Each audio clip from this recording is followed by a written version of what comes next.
Kristen, and you're listening to Podcast and Amplify, a podcast for women entrepreneurs who want to amplify their voice and brand through podcasting and grow a wildly successful business.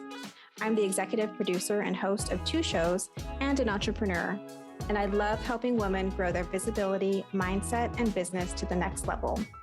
Each week, I share tips on how to launch and leverage your podcast, and I'm bringing on the very best business leaders to give you advice on how to build your business empire. Let's amplify your voice and business.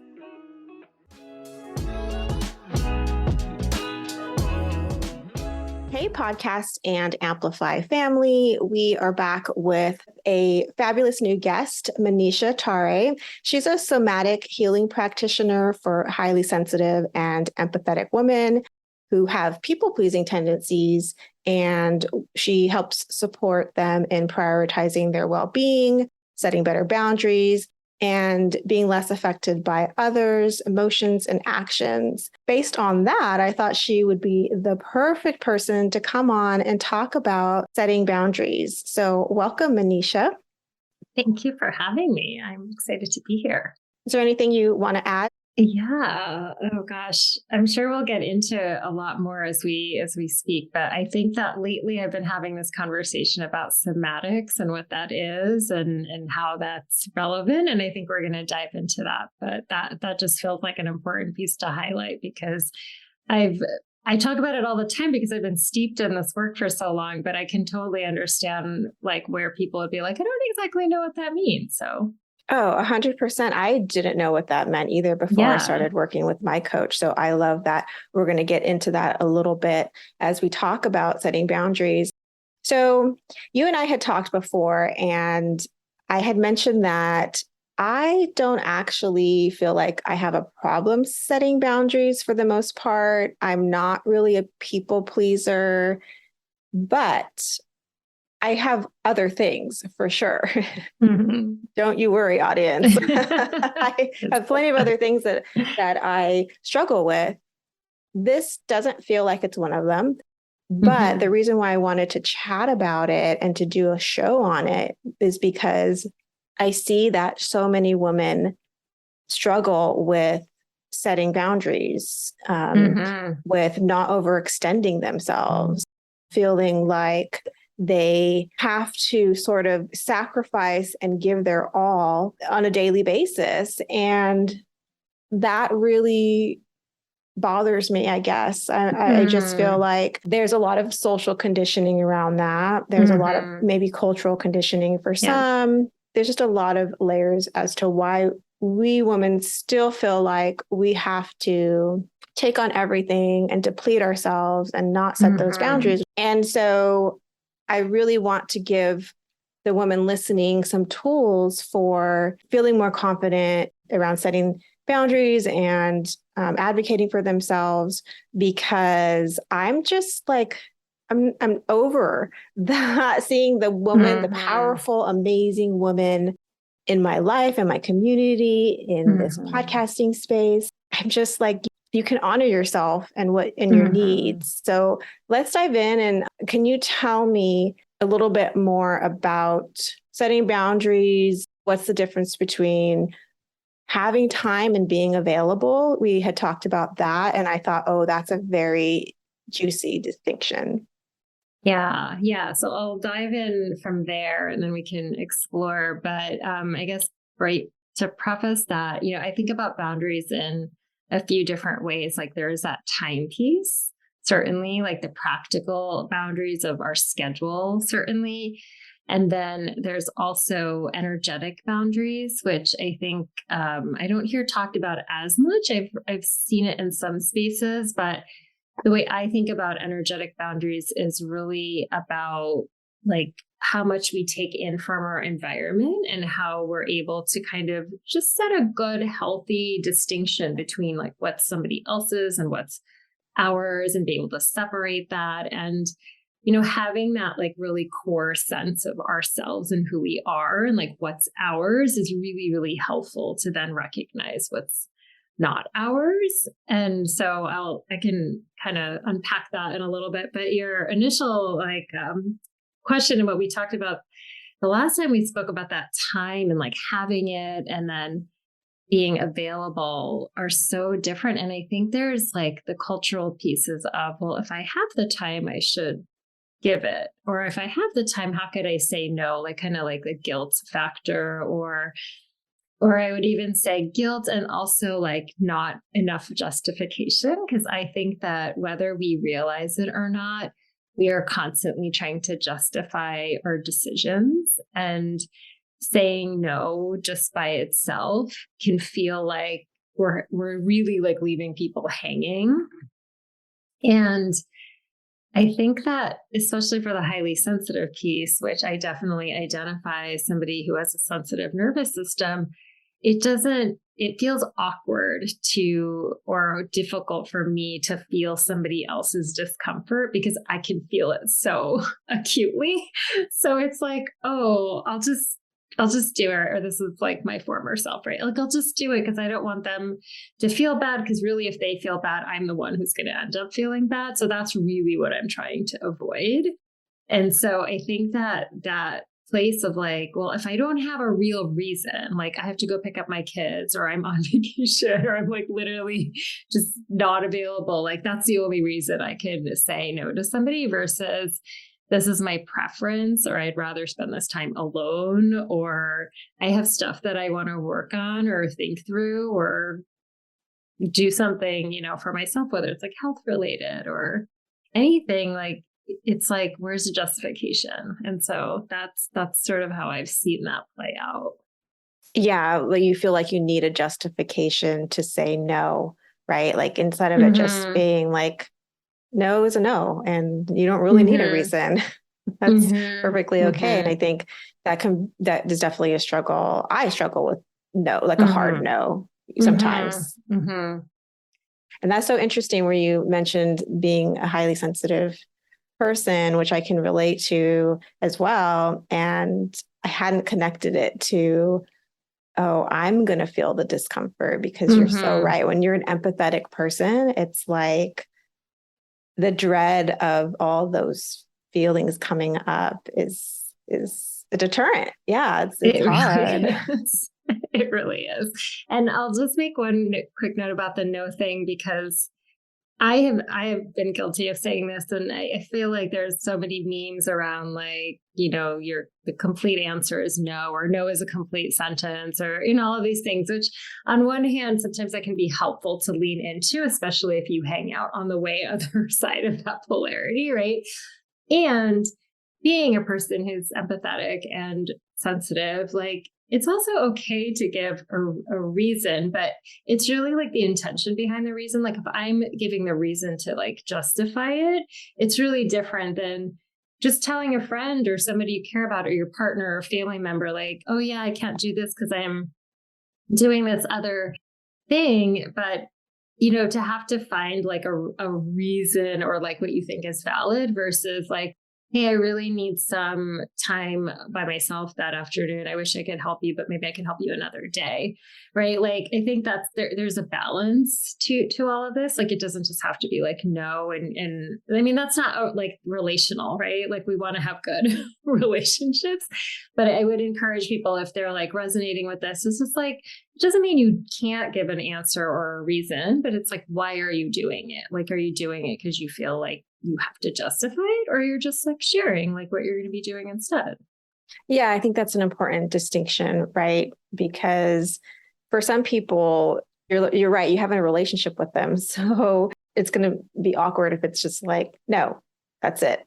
Good day. Yeah. It's like not how we talk to people, right? Right. And so I appreciate you bringing that up, that in certain contexts, a hard no is a no and doesn't need any explanation. And then other parts of your life, it definitely does help to have the follow-up, right, to the no. So what are some reasons why we typically don't set boundaries? Yeah, there are so many reasons. So one of them being like the we don't want to feel bad part, right? Because we're going to maybe disappoint somebody. There's also this desire to do that people pleasing thing of maybe we had some experience as a kid. It doesn't have to be anything like traumatic necessarily, but just like somewhere where someone, called us selfish for like not being helpful, or said, oh, they're just into their own thing. They don't want to do something for somebody. Like it could be that small. Like there could be some instance that really like you internalize being a person that's sensitive and like can take in a lot of people's like feelings and stuff. And then people will remember that like in their bodies somewhere. And we can get into some of the somatic stuff, but it's like not a conscious memory of like, oh, this person when I was like 7 said this to me. But, when I've done work with people, it's really interesting to see like what memories will pop up for them when we drop into their bodies and kind of explore like, like where might this be coming from? Let's just be really open and curious. And suddenly they're like, oh my gosh, when I was this age, like my parent or my teacher or my whatever said this thing to me. And then it's like literally stuck in their bodies, like all of these years, 20, 30 years later. And it's like makes it difficult. I think other reasons are definitely this confluence of cultural and societal conditioning of like what we're expected to do and like what is an expectation of a person that's good. And I'm air quoting for those of you who are listening and not watching, because I think we have a lot of beliefs about like, what does a good person do? And like, how does a good person behave? And so I would also just encourage people to think like, what's the identity I have about myself? And like, does that identity change if I'm a person who says no? Like, am I a mean person, or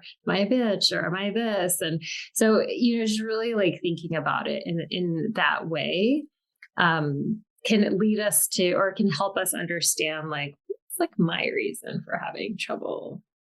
And the biggest thing, I left this for the end, but is like this sense of belonging, right? I think it is like a survival need to belong to a group.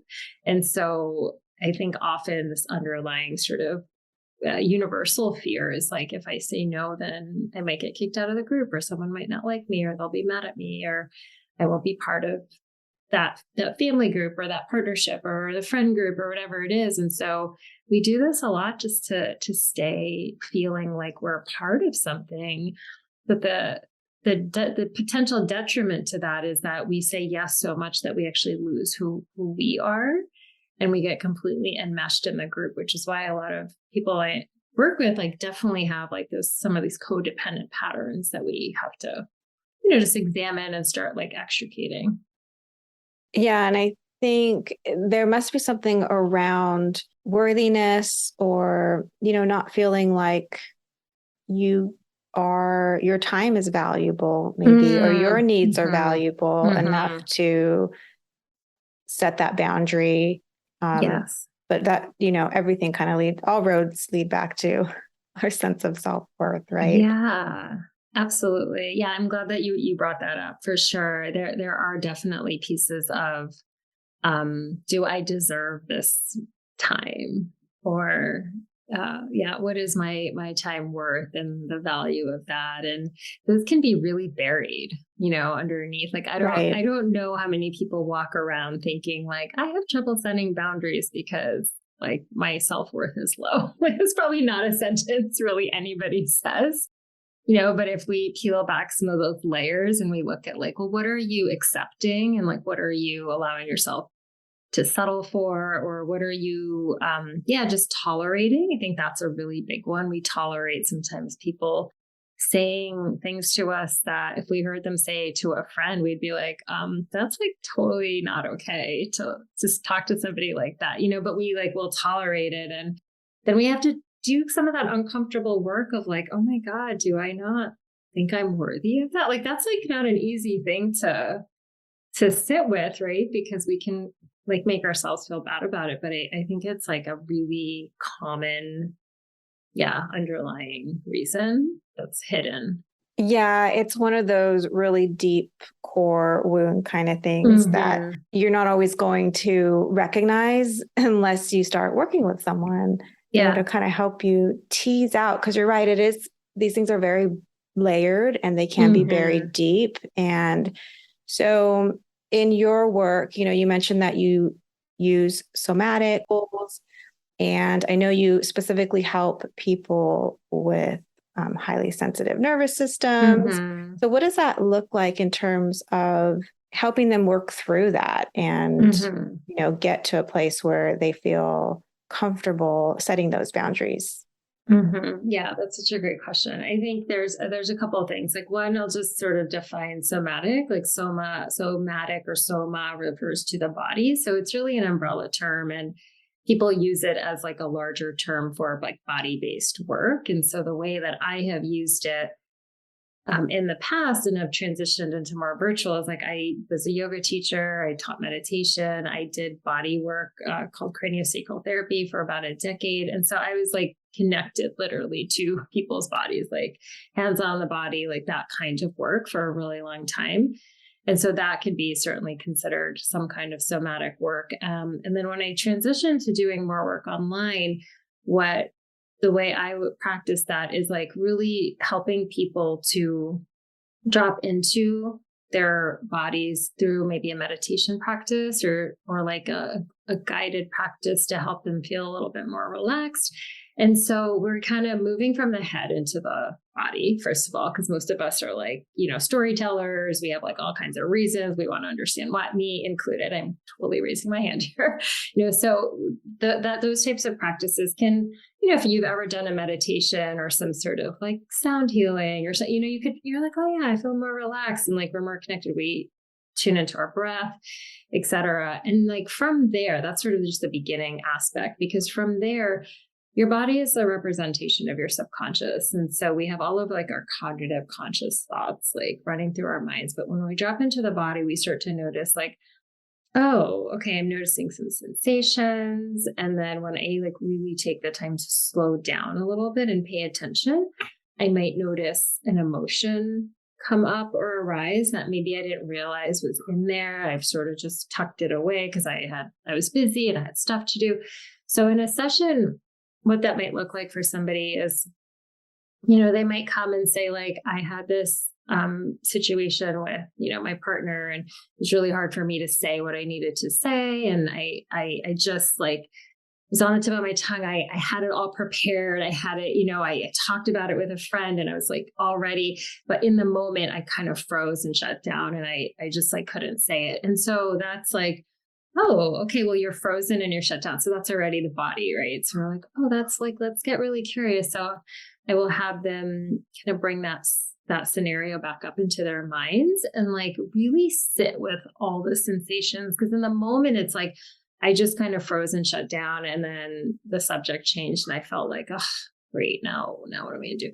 But in the moment when I'm working with them, we can say like, tell me what's happening in your body a little bit. And it might be like my heart is racing and I had this like thing going on my stomach. And then I just felt really scared. And so we're like, oh, there's like some fear there. Interesting. So it's very much guided by the person. But when they can slow down an experience that they've had and feel what's going on, then some of the energy of that can feel kind of intense starts to dissipate, right? Because they're sitting with the discomfort. And so what we're really doing is, changing this impact, like changing that intense impact, like softening it, noticing the energy dissipate. And so when that opportunity comes up again, they might still feel a little bit nervous, right? But they're like, oh, they've already practiced like being with that discomfort. And so they're like, okay, nothing bad has happened. I've like sat with this discomfort. I sat with it for 5 minutes. I sat with it for 7 minutes. I watched it move. My body feels calmer. So then they're taking that body, right? Their body that's a little bit shifted to the next conversation. And so it might be like, oh, I felt a little nervous, but I was able to get it out. And then I had this conversation. And so like, that's how you can see it change over time because you sort of practice sitting in it.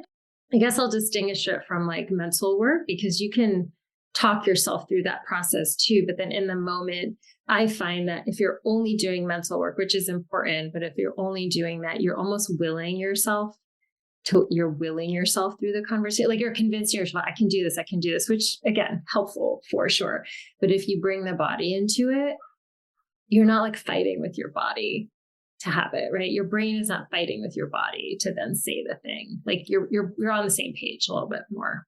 Right. Yeah. It's all working together. And those shifts in the body are so powerful because I think most of us ignore those cues, and it kind of takes someone else, you're not used to that, to point out like, you're actually feeling this physically in your body. It's not just the emotional part, like the feelings of, oh, I feel anxious, or that you can name, right? But it's like your body is tensing, or maybe your stomach does feel like it's in knots, or like that frozen feeling that you mentioned. And so going through the body, right, instead of just the mind, I think that's such powerful work that you do. Hey friends, we'll get back to the show in just a moment, but I wanted to take just a few seconds to invite you to a free workshop that I created. It's called Launch a Binge-Worthy Podcast, and it's all about helping you to create a heartfelt podcast that reaches your soul listeners and grows your business. If you want access, just go to podcastandamplify.com. It's totally free. Okay, friend, back to the show. Can you share some ways that we can start setting boundaries if that's something that we're struggling with? And then also what we can do when it feels scary, because I think that scary part, is something that really holds us back. And so if you can share any tools that you have, that'd be great. Yeah. So what I often will recommend for people to do in the beginning is, it's like pre-work. Like you kind of have to do the work before the situation arises. And then I can share a little bit of what you can do in the moment. But if you are new to having like a practice where you're slowing down and paying attention to your body, and it doesn't have to be like this sitting meditation or anything super formal, that if you set a timer for 5 minutes, 7 minutes, 10 minutes, like whatever your comfort level is, and just lay down and start to notice like, what is happening in my body, right? Like just get like a baseline orientation of what is even happening. And I will say that this is really helpful, even if you've been doing this work for a long time. Like sometimes if I'm just like resting, I will really intentionally just set a timer so I don't lose track of time, and just notice like, how am I today? Like, what is happening? And you can start to get to know like your own moods and sensations, and you can start to notice like, oh my gosh, I didn't realize I was holding this much tension in my stomach. That's really interesting. Like, what's going on for me today? And so you start to get curious and like make this connection. So I would say like, if anyone's listening to this and they're like, I really just don't know, like, set a timer for 5 minutes, up it if you can, and really just get familiar with what's going on for you. And then I would really start to just pay attention to some of the boundary pieces. Like when we started, you said, well, I have strong boundary game. And I was like, that's awesome, but it's like for all of us, there are probably pieces where we're like, oh, I didn't realize like that was also like, maybe I, have a hard time, like not necessarily saying no, because that's sort of the tradition or like the typical, like, oh, it's you say no to set a boundary. But a boundary could look like so many different things, right? It could just look like someone calls you on the phone and they're like talking and talking and talking. And you're like, I love this person, but I just kind of have to go and I don't know how to get out of it. I don't want them to feel bad. That's a boundary, right? Like, and so start to notice like when that's coming up for you. And I would just encourage people to notice like how much of my energy is that you be taking up, because a boundary also is you've had an interaction and maybe there was something awkward about it. If you're still thinking about it like that night or the next day or days later, like that's also having a hard time with the boundary, because there's like an energetic component to that, right? Like the interaction is done, but it's like still like taking up so much energy and mental energy. So 1, do the timer thing, start to tune into your body. 2, start to notice like the different places where this is coming into your life. So you can really just get a sense of like, okay, is this really affecting me? Like, and how much, to what degree? And then in terms of tools, say you are like ruminating, right? Or thinking about something like that, you can then use that experience as something to explore in your body. Like again, timered, right? I say that I use a timer a lot only because people can be overwhelmed or feel a little nervous to dive into something, because they're like, oh my God, if I start thinking about this, like it's over. Like it's going to take over. I'm going to go down a rabbit hole. I'm going to get really upset. Like, so that's why the timer piece is so important. And say like, yeah, last night I had a conversation. It was like really sticking with me today. I might be like, you know what? I have a little bit of time. Let me set my timer and just sit with this and remember the conversation and notice what's happening in my body and just see if I could like release like some of that tension or some of those feelings. And really, I like to ask myself, like, what is this really about? Because a lot of times it's like not about the specific content of the interaction.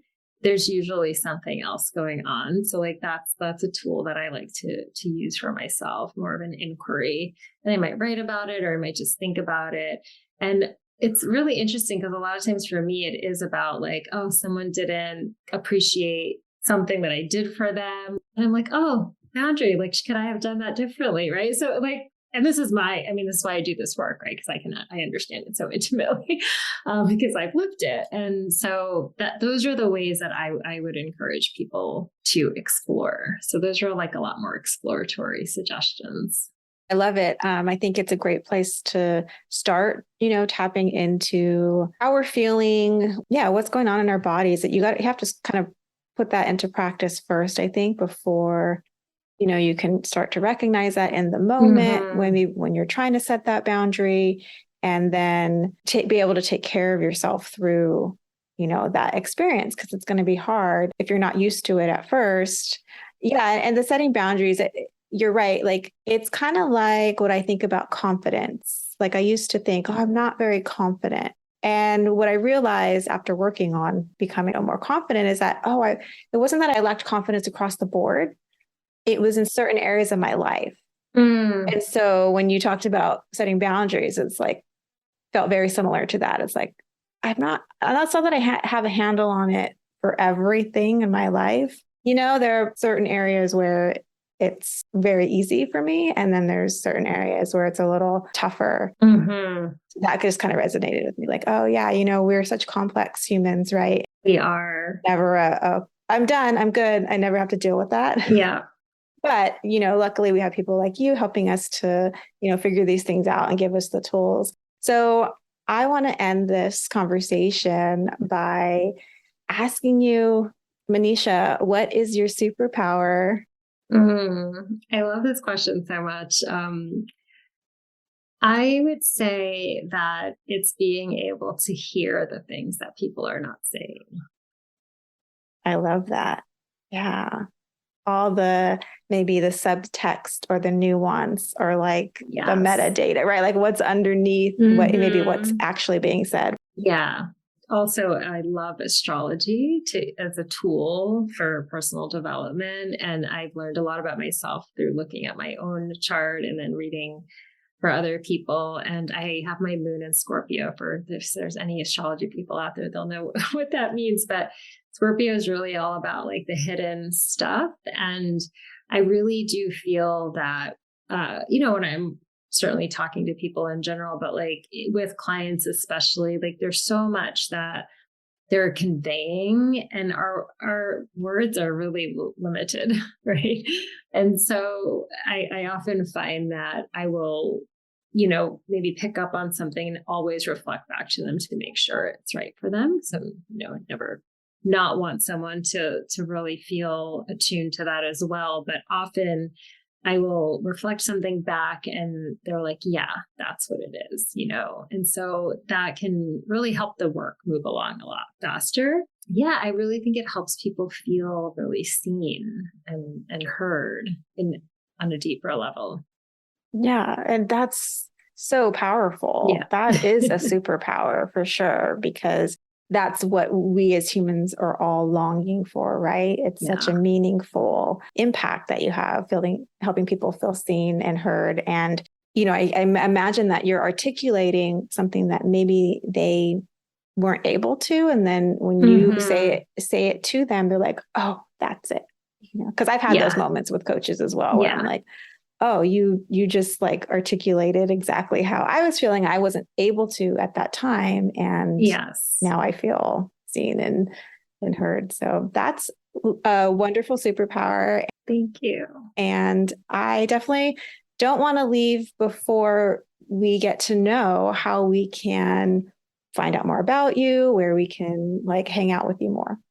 Yeah. So I on my website is my name, manishatare.com. I'm also on Instagram, same handle, my full name. And yeah, you can come chat with me there, send me a message. I love to connect with people. I also, if you're curious about diving a little bit more into this type of work, I have a somatic practice on my website that you can download.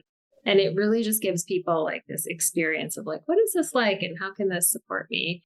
And yeah, and I have a few smaller courses that can also help people kind of get the nitty gritty of this. And one is called Boundaries for a Better Relationship. And it's all about like really tuning into your needs, working through some of that emotional overwhelm that I think we can all have when we're trying to like figure something out, and really learning how slowing down, tuning into our body can actually give us like so much more information, strengthen our nervous system, like strengthen those boundaries so that we can feel confident to, say what we need and ask for those things. And there's like the side benefit of the self-worth piece, there's so many like things locked up in there. So yeah, I'd love to connect with your audience. Thank you so much. So those all sound like great resources. I will link all of those in the show notes. So listeners, you will have an easy way to connect with Manisha and take advantage of these really great tools that she's created. So Manisha, this has been a great conversation. I think it's really going to help the listeners who struggle with setting boundaries and help them feel like, oh, maybe this is something that I can make some tweaks and get better at. So thank you so much for being here. I appreciate it. Absolutely. Thank you so much. Thanks for listening to this episode of Podcast and Amplify. If you love the show, make sure to subscribe so you don't miss an episode. And the best way to support this show is by sharing, rating, and reviewing the podcast. For those of you who leave a review, you'll get the chance to win a 30-minute strategy session or a mini audit of your existing podcast. Thanks for listening, and remember, your voice and what you have to offer is needed in the world. Until next week, take care.